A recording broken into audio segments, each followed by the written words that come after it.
Never fight a toxic person on the battlefield they've chosen for you. This stands as the first rule for handling difficult people wisely, because the instant you let someone else set the emotional terms of an exchange, you have already given up part of your edge. A toxic person doesn't always want a resolution.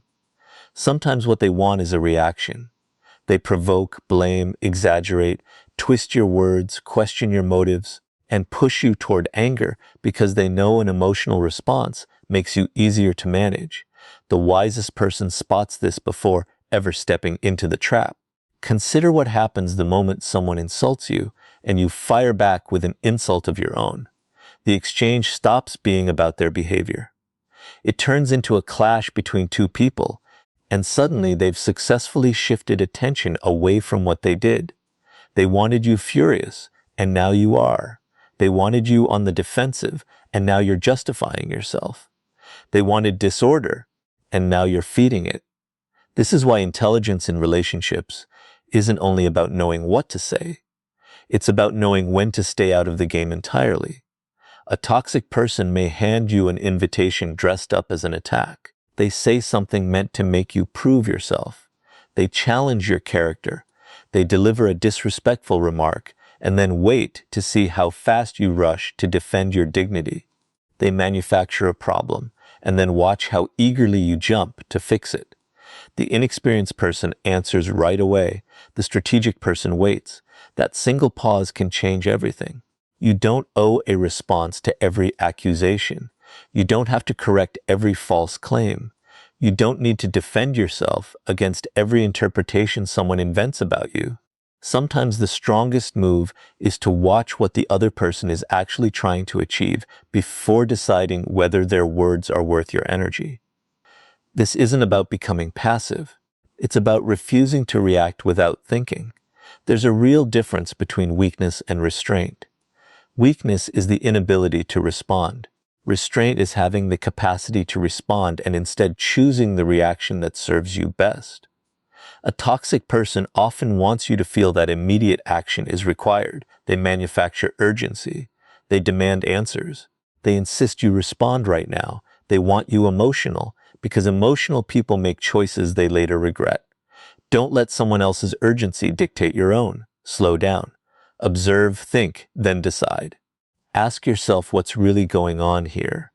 Is this person genuinely trying to solve something, or are they trying to stir something up? Is this exchange leading toward understanding, or is it just another loop of blame and defense? What happens if I simply don't engage? These kinds of questions move you from reacting to strategizing. And strategy starts with recognizing that not every conflict carries equal weight. Some disputes call for a clear, direct answer. If someone has genuinely crossed a serious line, speaking up firmly may be necessary.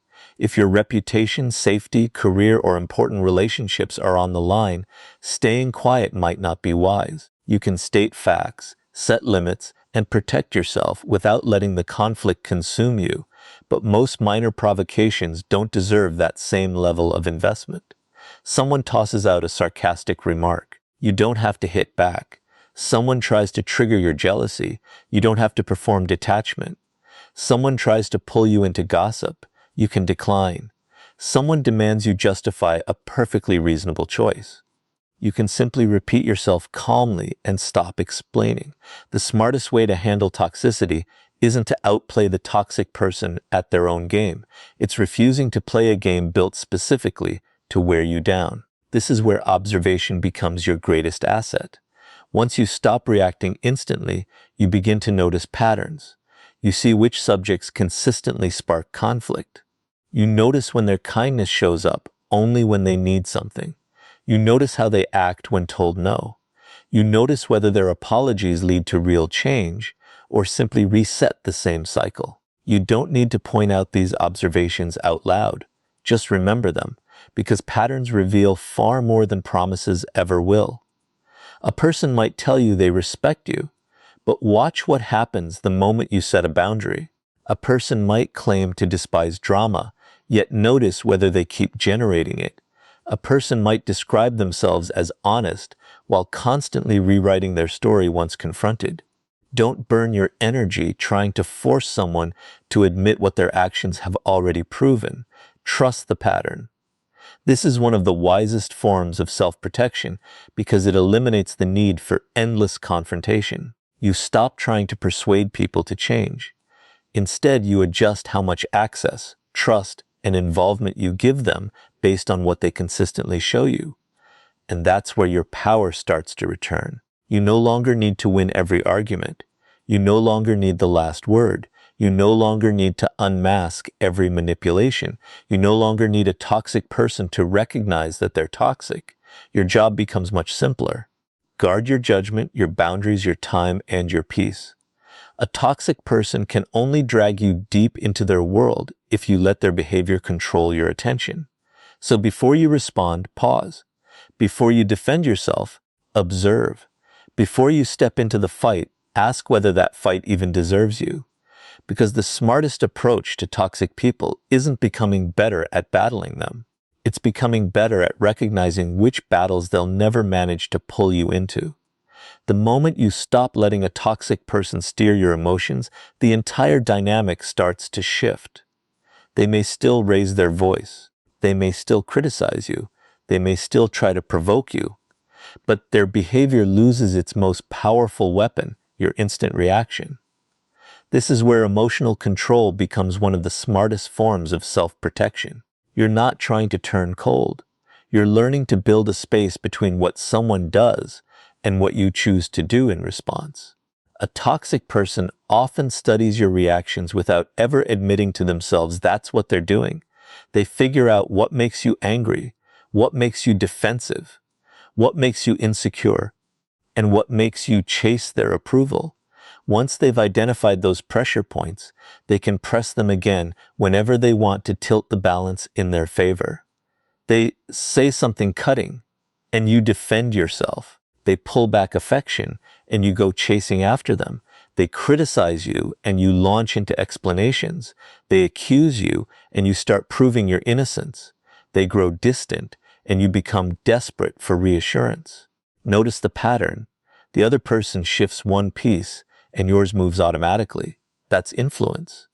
And if you want to handle toxic people with intelligence, you have to break that automatic response. Your first impulse is rarely your best one. Anger craves immediate expression. Fear craves immediate comfort. Pride craves immediate payback. Insecurity craves immediate explanation. But you don't have to obey the first feeling that surfaces inside you. You can feel angry and still hold your silence for a moment. You can feel insulted and still choose your words with care. You can feel rejected without running after someone. You can feel misunderstood without desperately trying to control what someone thinks of you. That pause is exactly where your freedom lives. A toxic person may be expecting a predictable version of you. They know that pressing a certain button gets a certain reaction.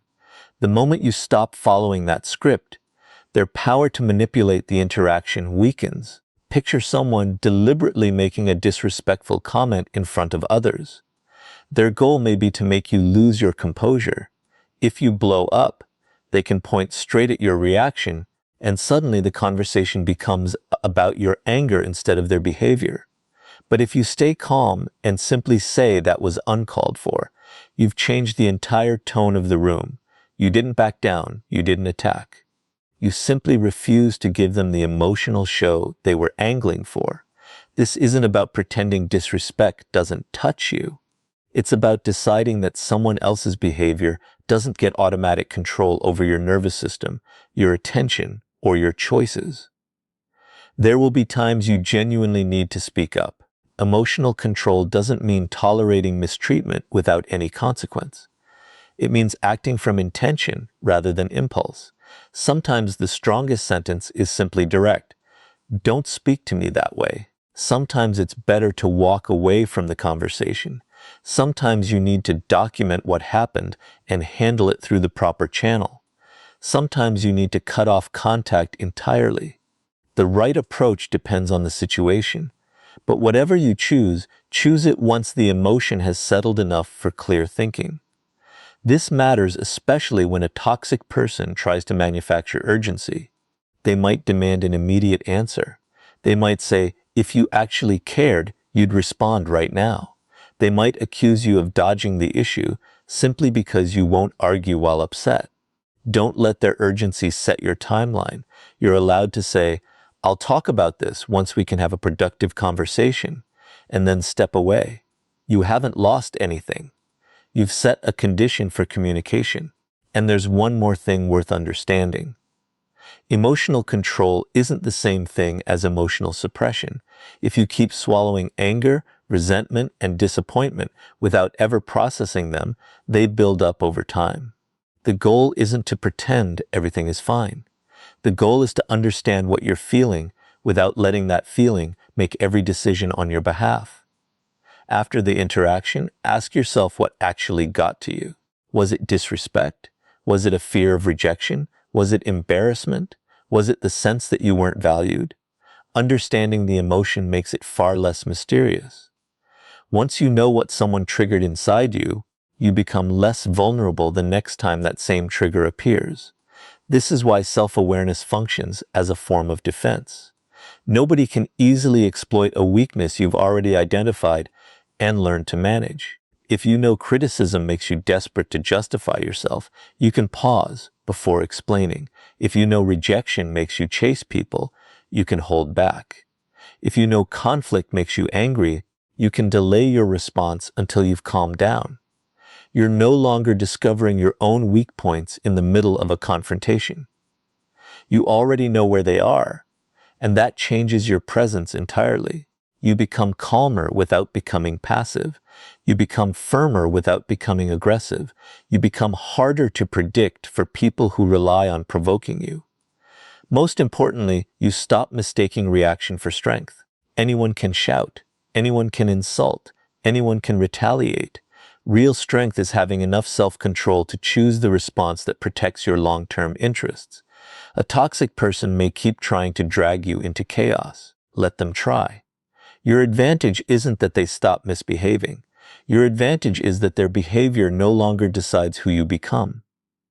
When someone can't control your emotional reaction, they lose one of the easiest tools for controlling the interaction. The smartest way to deal with a toxic person isn't convincing them to respect your boundaries. It's deciding what you'll do when they refuse to. This is where a lot of people misunderstand boundaries. They assume a boundary is a warning aimed at another person. You'd better stop doing this. But a boundary isn't really about controlling someone else at all. It's about controlling your own participation. You can't force another person to behave well. You can decide what you'll tolerate. You can decide what you'll respond to. You can decide what access someone gets to your time, your attention, your personal life, and your emotional energy. That shift in thinking changes everything. A toxic person may brush off your first request. They may laugh at your boundary. They may tell you that you're being too sensitive. They may accuse you of changing. They may even try to guilt you for protecting yourself. This is exactly where weak boundaries fall apart. You explain again, then again, until you're defending your boundary as if it were a courtroom case. But the more you argue about your boundary, the more it turns into a negotiation. You don't need a 10-minute explanation to say no. You don't need to prove your feelings are reasonable before you're allowed to have them. You don't need someone else's approval before deciding what behavior you'll accept. A simple statement can be enough. I'm not comfortable with that. I won't continue this conversation if you speak to me disrespectfully. I can't do that. I've made my decision. Then comes the most crucial part, consistency. A boundary without consistent follow-through is just a request. If you tell someone you'll leave a conversation once they turn insulting, and then stay for another hour arguing anyway, you've taught them your boundary carries no real weight. If you say you'll stop replying to abusive messages, then answer every time they provoke you, your actions contradict your words. People learn from patterns. They notice what you repeatedly allow. This doesn't mean punishing someone every time they slip up. People are imperfect. Someone can lose their temper, apologize sincerely, and truly change. A wise person can tell the difference between an isolated mistake and a repeated pattern. A boundary should leave room for accountability, not demand perfection. But once the same behavior continues after the boundary has been clearly stated, you have new information. This person isn't simply unaware. They are choosing not to respect the limit. At that point, more explaining may accomplish very little. Your response needs to become behavioral. Limit their access within the conversation. Stop sharing personal details. Reduce contact. Refuse to engage in predictable arguments. If it's necessary and appropriate, step away from the relationship or environment entirely.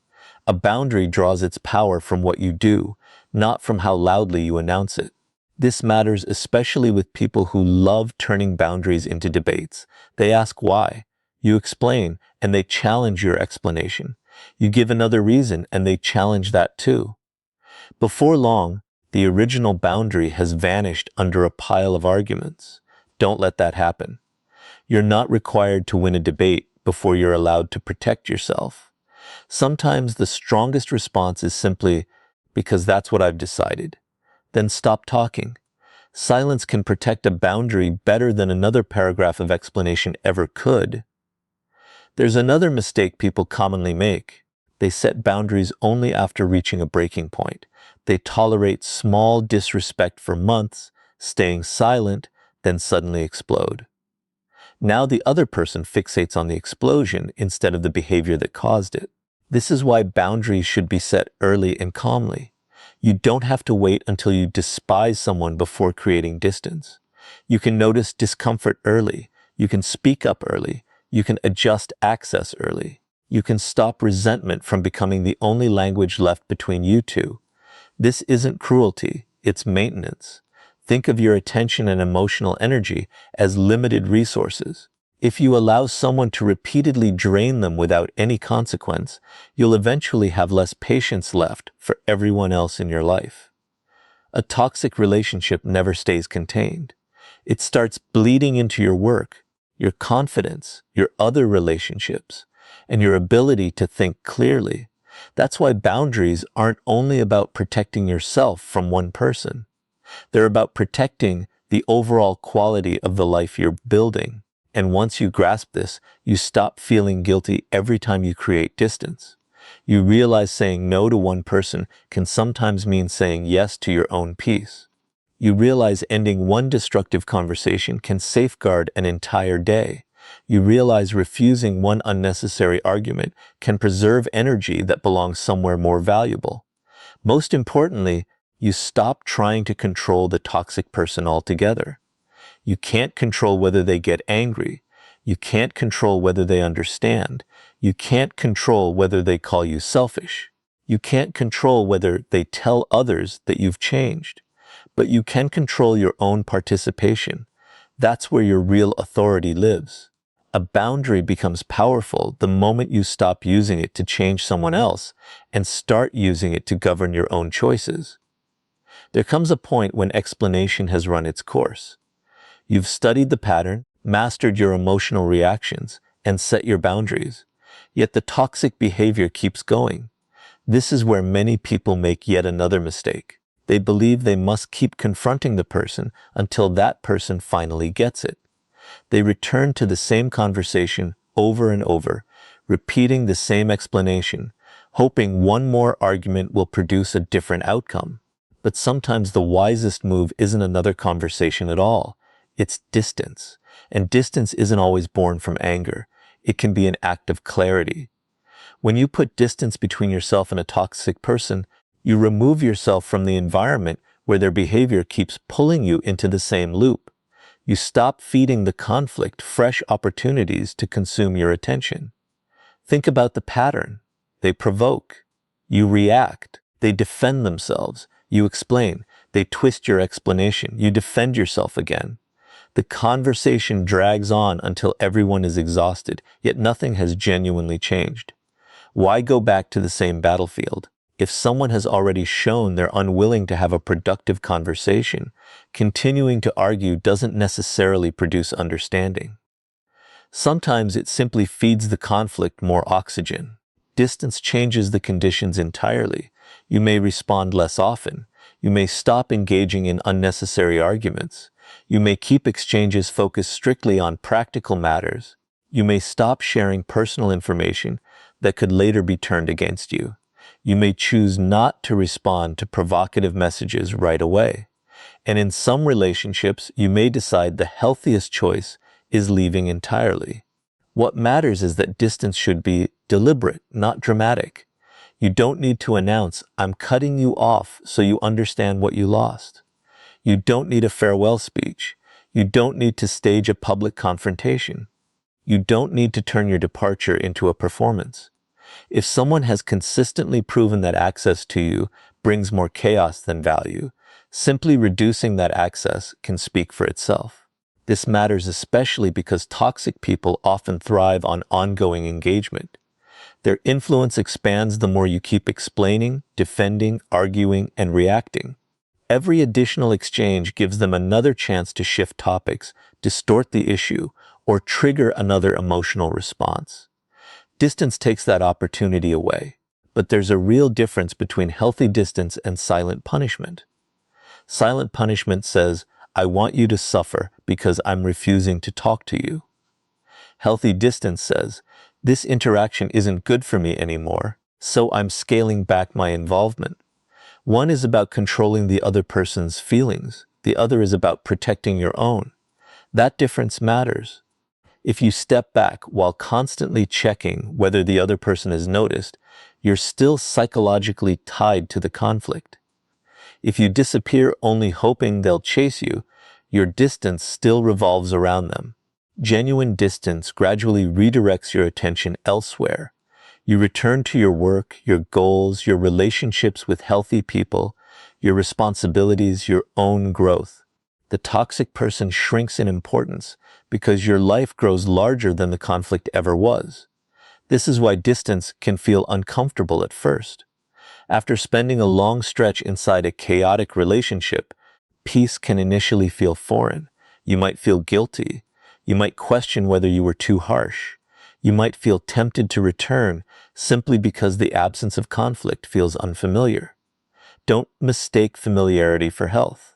A chaotic environment can feel familiar without ever being good for you. Sometimes people go back to toxic relationships because they miss the intensity, not because anything has actually improved. They miss the arguments, the reconciliations, the emotional highs and lows, the constant sense that something is about to happen. But peace doesn't always come with that same intensity. Peace can feel dull when your mind has grown used to chaos. Give it time. Your nervous system needs room to learn that calm isn't the same as empty. There's also wisdom in limiting how much a toxic person knows about you. Not everyone needs access to your plans, your fears, your ambitions, your relationships, or your vulnerabilities. When trust has been broken repeatedly, continuing to hand over personal information isn't kindness. It might simply be poor judgment. You can stay polite without staying exposed. You can stay professional without becoming emotionally available. You can be respectful without being intimate. You can communicate without revealing everything. This is strategic distance. And sometimes it's the only way to coexist with someone you can't fully avoid. Maybe you work together. Maybe you share responsibilities. Maybe you live in the same community. Maybe circumstances make complete separation impossible. In those cases, the answer isn't necessarily total disappearance. It's controlled access. Keep communication clear. Keep it relevant. Keep emotion out of unnecessary exchanges. Don't hand them material for another argument. Don't gossip about them. Don't try to recruit everyone to your side. Simply stay consistent. The less emotional chaos you supply, the less room there is for the conflict to grow. And eventually something shifts. You realize you don't need to win. You don't need them to admit they were wrong.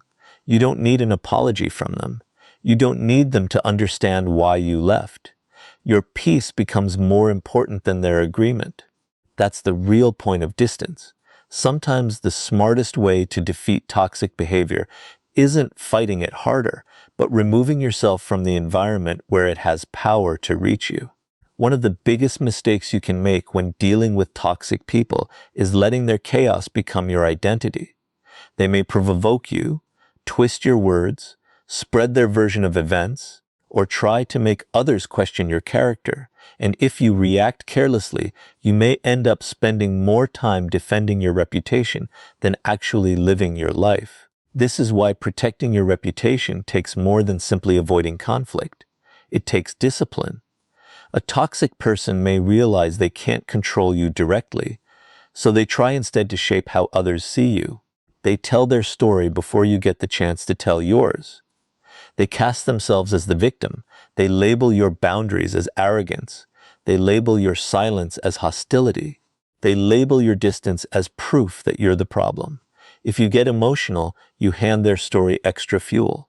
You get angry. You send long messages. You confront everyone who heard the story. You start explaining yourself to people who never even asked. And suddenly the toxic person's behavior has pulled you into a performance. You end up trying to prove you're not what they claimed you were. This is exactly where composure becomes protective. You don't need to chase every rumor. You don't need to answer every accusation. You don't need to convince every single person. Your reputation is built over time through patterns of behavior, and one person's description of you doesn't automatically erase years of evidence. Let your consistency speak louder than their accusations. If you're calm, stay calm. If you're professional, stay professional. If you've always treated people with respect, keep doing so. Don't let someone else's chaos push you into behaving in a way that contradicts your own standards. This is hard because people naturally want to correct false impressions. When someone says something unfair about you, the instinct is immediate. I need to explain what actually happened. Sometimes explanation is necessary, but too much explanation can weaken your standing. There's a point where defending yourself stops being clarification and turns into desperation. Learn to spot the difference. If someone important needs the facts, give them clearly. If a serious accusation threatens your work, safety, responsibilities, or relationships, address it through the appropriate channels and keep evidence when needed. But when someone is simply trying to provoke an emotional showdown, don't give them the spectacle they're after. Facts carry more weight than emotional speeches. A calm statement is stronger than 10 angry messages, and consistent conduct outlasts endless arguing. This becomes especially important with people who try to recruit others into their conflict. They may go to mutual friends and share their version of the story. They may try to create sides. Don't rush to build your own army in response. You don't need to turn every relationship into a courtroom. Speak to the people who genuinely matter. Tell the truth without exaggerating it. Take responsibility for whatever is genuinely yours, then stop. There's tremendous strength in simply saying, "This is what happened," without piling on unnecessary attacks. You don't need to destroy someone else's reputation to protect your own. In fact, trying to tear them down may make you appear more consumed by the conflict than they are. Let them expose themselves through repetition. People eventually notice patterns. If someone constantly has enemies, constantly has dramatic stories, constantly insists everyone else is dishonest, selfish, jealous, or disloyal, observant people eventually start asking questions. You don't need to point out the pattern yourself. Let time reveal it. This is one of the hardest disciplines because patience rarely feels satisfying in the moment. You want justice now. You want everyone to understand right away. You want the truth to become obvious immediately, but human perception doesn't always run on your preferred timeline. Sometimes the most powerful response is simply continuing to act with consistency while the other person wears themselves out, trying to stir up chaos. Protecting your reputation also means being careful about what you reveal. Don't hand sensitive information to people who've repeatedly shown they can't keep it private. Don't share every plan before it becomes reality. Don't expose every insecurity to someone who has previously weaponized your vulnerability. Not everyone earns access to your private world. Trust should be earned through behavior. And once trust has been broken repeatedly, cutting back on information isn't paranoia, it's discernment. There's another important principle here. Don't become obsessed with being misunderstood. Some people will misread you. Some will believe rumors. Some will interpret your boundaries negatively. Some will decide your silence means arrogance. You can't control every interpretation. If you try to manage everyone's opinion of you, you'll become a prisoner of public perception. Instead, focus on the people whose judgment genuinely matters and the standards you've set for yourself. Your goal isn't universal approval. Your goal is integrity. When you know who you are, you don't need every person to agree with the narrative. And when a toxic person realizes they can't provoke you into damaging your own reputation, their influence shrinks. They may keep talking. Let them. Your job isn't to compete with their noise. Your job is to stay consistent enough that your behavior becomes hard to contradict. The strongest defense against manipulation is often not a louder voice, but a cleaner pattern of conduct. Protect your reputation not by fighting everyone who speaks against you, but by becoming so consistent that time has little choice but to reveal the gap between your character and their accusations. There comes a point where the smartest response to a toxic person is no longer another strategy, another explanation, or another attempt to make them understand. It's detachment, not the cold, theatrical kind where you secretly hope they suffer without you. Real detachment is quieter. It's the moment you stop letting another person's behavior determine your peace, your confidence, your attention, or the direction of your life. This is the final lesson, because everything before it leads here. First, you learn to recognize the pattern instead of reacting to isolated incidents. Then you learn to control your emotions so someone else's behavior can't dictate your response. You establish boundaries and learn that boundaries are decisions about your own participation, not demands that someone else must obey. You create distance once continued interaction turns destructive. You protect your reputation instead of letting someone else's chaos define you. Now comes the hardest step. Let go of the need to control the outcome. You cannot make a toxic person understand what they did. You cannot force an apology out of them. You cannot guarantee they'll ever regret losing access to you. You cannot make them suddenly become self-aware. You cannot control what story they tell about you after you leave. And if your peace depends on any of those things happening, you're still tethered to them. Detachment means accepting that some people may never give you the closure you wanted. You may never hear the apology. You may never get the explanation. You may never see them admit they were wrong. You may never get the satisfaction of watching them recognize your worth. At first, this can feel unjust, but eventually you come to understand something important. Closure doesn't always come from someone else's confession. Sometimes closure comes from accepting the pattern and deciding you've seen enough. You don't need someone to admit they were toxic before you're allowed to leave. You don't need permission to protect your peace. You don't need their agreement to establish distance, and you certainly don't need revenge to prove you've moved on. Revenge keeps you psychologically bound to the very person you claim to have escaped. You keep thinking about them. You keep monitoring them. You keep imagining what they'll feel watching your success. You keep wondering whether they regret losing you. You may have removed them from your life, but you've kept them living rent-free in your mind. That isn't freedom. Freedom begins the moment their reaction becomes irrelevant to you. They can regret it or not. They can apologize or not. They can understand you or misread you completely. Your next move stays the same either way. Keep building your life. This is where a lot of people stumble after leaving a toxic relationship or environment. They walk away physically, but emotionally, they remain stuck in the same conversation. They replay old arguments. They imagine sharper comebacks. They wish they'd said something different. They wonder what they could have done to change the outcome. But the past isn't a battlefield you can return to and win. You can only learn from it. Ask yourself what the experience taught you. Did you ignore early warning signs? Did you tolerate behavior that crossed your own standards? Did you over-explain yourself? Did you become addicted to approval? Did you confuse intensity with connection?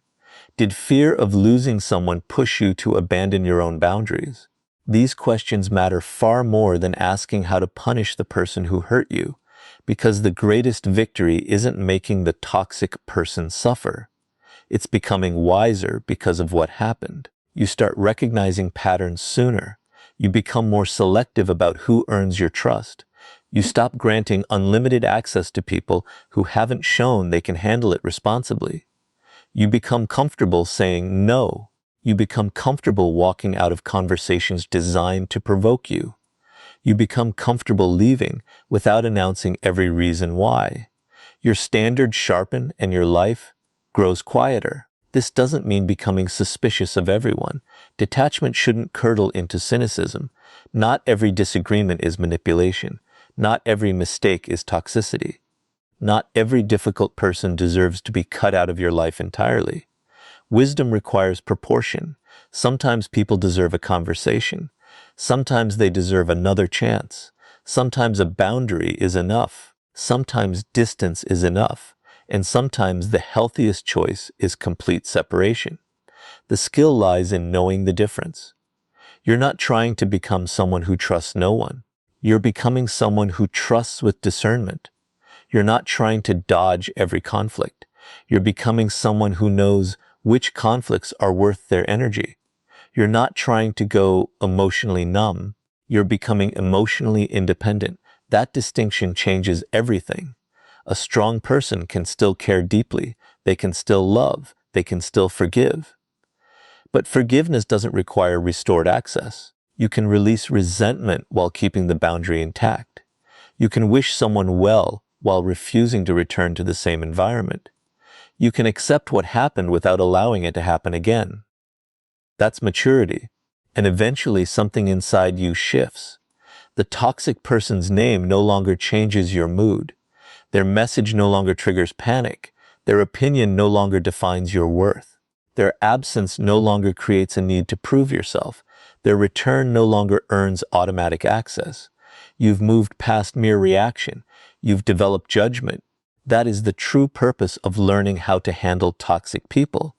Not to get better at manipulating them, not to become colder than they are, not to win every confrontation, but to become so rooted in your own standards that another person's chaos can no longer easily pull you away from yourself. The ultimate way to deal with toxic people is to stop needing them to change, stop needing them to understand, and become strong enough to walk away without carrying their chaos with you.